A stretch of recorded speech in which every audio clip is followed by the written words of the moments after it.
या दुनियेमध्ये तुम्हाला तुमच्या वाईट परिस्थितीमध्ये सर्वात जास्त जर सांभाळून घेणारी व्यक्ती असेल तर ती तुम्ही स्वतः आहात.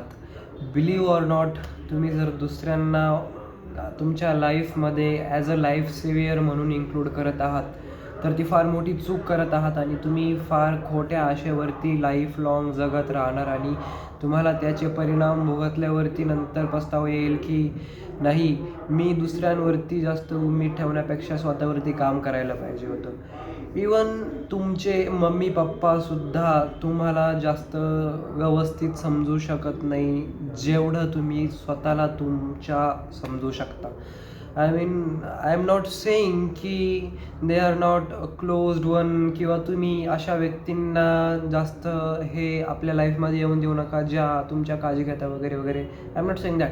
बट जेव्हा केव्हा तुमच्या लाईफमधील जे काही मेजर डिसिजन्स आहेत ते घ्यायची वेळ येईल तेव्हा the best person which will help you on that situation is yourself. Yourself. तुमच्याशिवाय कोणीच नाही आहे. There is no one, literally no one that can save you, that will directly तुमच्या ताटात आणून देणार आणि तुम्ही खाशाल, अनलेस अँड अंटिल तुम्ही एकदम अंबानीचा मुलगा आहात किंवा इलॉन मस्कचा मुलगा आहात.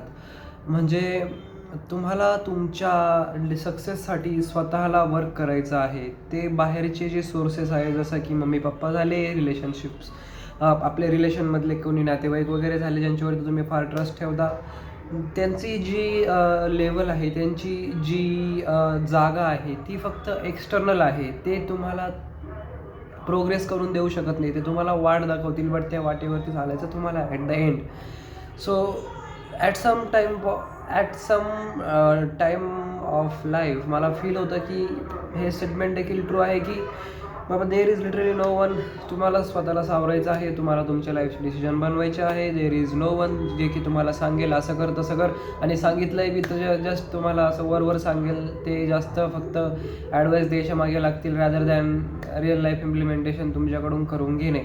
So there is as I said की only one person which is yourself. आणि हे फॅक्ट ॲक्सेप्ट करा. जेवढं लवकर ॲक्सेप्ट कराल तेवढं चांगलं आहे तुमच्यासाठी.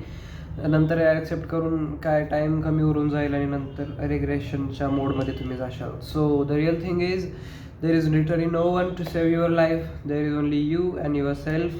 That's all for this video. मला एवढंच म्हणायचं होतं. बरेचसे काही मी उदाहरणं देऊ शकतो याच्या थ्रू, बट जो मेन पॉईंट आहे तो हाच आहे आणि हा फॅक्ट आहे की there is literally no one to save yourself. तुम्ही जर चांगले मोठे स्वप्न वगैरे बघत असाल, जस्ट इमॅजिन, आता एक्झाम्पल देखील देतो, जस्ट इमॅजिन की इलॉन मस्क किंवा जे काही मोठे मोठे मल्टीमिलिनियर जे तुम्हाला आजच्या घडीमध्ये दिसत आहेत, त्यांच्या स्टार्टिंगच्या फेजमध्ये जेव्हा ते त्यांच्या लाईफमधील सर्वात मोठे स्वप्न बघत होते, त्या स्वप्नांना पूर्ण करण्यासाठी ते स्वतः झटत होते, ना की दुसऱ्यावरती डिपेंडन्सी ठेवत होते. मेजॉरिटी तुम्हाला असंच दिसेल की त्यांच्या स्वतःच्या स्ट्रगलमुळे त्यांनी ती पोझिशन ॲक्वायर केली. त्यांनी दुसऱ्यांवरती ब्लेम नाही टाकला की बाबा मला ह्याच्या सपोर्टच्या अभावी असं भोगावं लागतं आहे, व्हॉट एव्हर.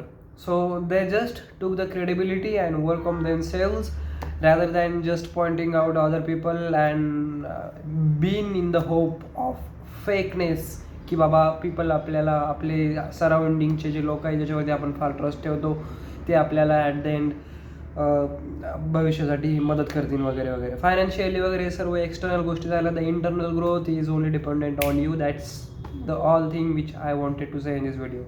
थँक्यू.